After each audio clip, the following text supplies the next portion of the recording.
Are you a web developer freelancer who's struggling to see the results that you want? You're not alone. In fact, 90% of web dev freelancers face the exact same issue. Why do some make hundreds of thousands of dollars in profit per year as a web dev freelancer, whereas others get buried competing with hundreds of freelancers for every single project that they apply for? Now, this isn't about blaming or pointing fingers, it's about understanding the common pitfalls and how to avoid them. So if you're ready to break free from the 90% and join the 10% who are actually seeing results because they do things differently, keep watching. Here's a scenario that might sound familiar. You're a freelance web developer, you're juggling multiple projects all at once, each client has different needs, different demands, and you're constantly adjusting your work to fit their requirements. It feels like you're employed by them, doesn't it? Yet you're supposed to be running your own business as a freelancer, and while meeting your clients' needs is important, it's not the only thing you should be focusing on. You see, many web developer freelancers fall into this trap. They go from project to project, always reacting to their clients' needs, never taking the time to focus on their own business, and that's the problem. And while you're busy meeting your clients' demands, who's focusing on growing your business? Who's making sure you're moving forward, not just staying afloat? The truth is, if you want to see results, as a freelance web developer, you need to start treating your freelancing as a business. It requires discipline, it requires a shift in mindset. If you're always reacting to your clients' needs, always adjusting to their demands, you'll never have the time to focus on your own business growth. What are some of these business owner activities that I'm talking about that you need to focus on to grow as a freelancer and as a business owner? Let's talk about sales. It's a word that might make you cringe a little. After all, you're a web developer, not a salesperson. But here's the thing, if you're a freelancer, you're also a business owner, and sales is a crucial part of any business. If you don't do sales, then you're basically gonna be sold. You're gonna be the service that's being sold by someone else. Many web dev freelancers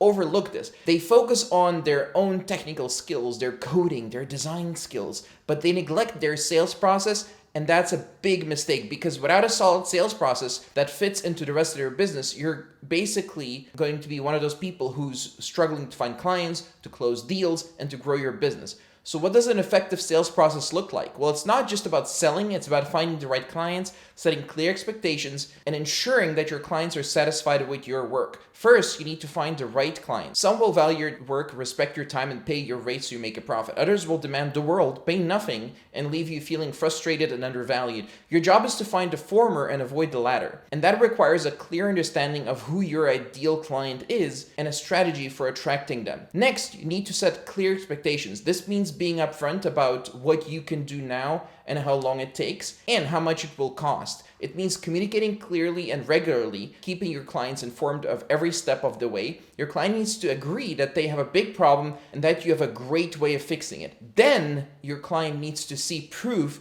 you've done it before for similar clients and understand the process of receiving the service. And finally, your client needs to agree to pay the fee and then actually pay. Now let's talk about a common misconception that many web developer freelancers have. They think that their clients are buying a tech service. They believe that their clients deeply care about which technology is being used to solve their business problem. But in reality, this is often not the case. Most good clients have a business problem that needs to be solved. They're not tech experts. They don't want to be. If you're selling mostly to tech experts, maybe you should stop, because those are really not very good clients usually. They don't want to get into the nitty-gritty of coding and web development. They just want a solution for their problem, for their business problem. And they're willing to pay a freelancer or an agency to figure out how that solution is going to be delivered and take full responsibility for delivering it. And preferably, they want to see that you already have a solution that you've done and implemented many times, so it's nothing special for you. It should be trivial for you to solve their problem. This is a crucial insight, because if you understand this, it changes the way you approach your work. You're not just a coder, you're not just a web developer, you're a problem solver. You solve business problems, you solve automation problems. And the technology you use, that's just a tool. It's not the end product. The end product is a solution to the client's problem, as I already said 4 times. So what does this mean for you as a freelancer? It means you need to focus less on the technology and more on the problem and the process of delivery. You need to understand the client's business, their goals, their challenges, the way they talk about the problem that they have. You need to ask the questions that are required to be able to figure out, is this client any good?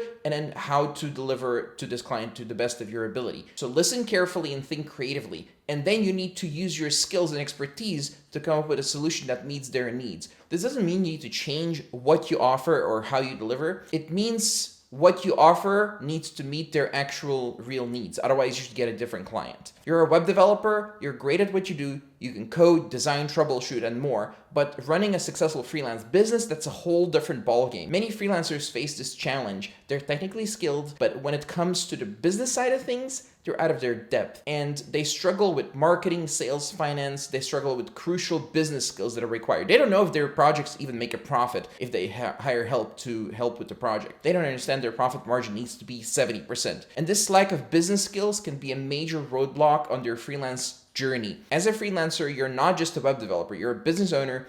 A business owner needs to build systems and hire people. To do this, you need to achieve certain milestones as a freelancer. The very first early milestone is you need to get to 4K USD per month in revenue, and all of that needs to be profit because there's no one else working on the business. That's the bare minimum before you start outsourcing basic processes like lead generation. Basically, it's about understanding the market, having a structured sales process, and focusing on your business, not your clients' needs exclusively. Remember, it's not just about getting to your goal as soon as possible and as quickly as possible. It's about creating a new lifestyle and building a healthy routine that will help you stay successful in the long run. You need to be able to build a business that you actually want to run, not just get burnt out over and over. Make sure to hit that subscribe button and turn on notifications by hitting the bell icon. For more detailed guidance, check out the link in the description below. I hope this video is giving you some insight and motivation to start making changes in your freelancing business. And remember, the only thing standing between you and your success is taking action right now on what you've just learned.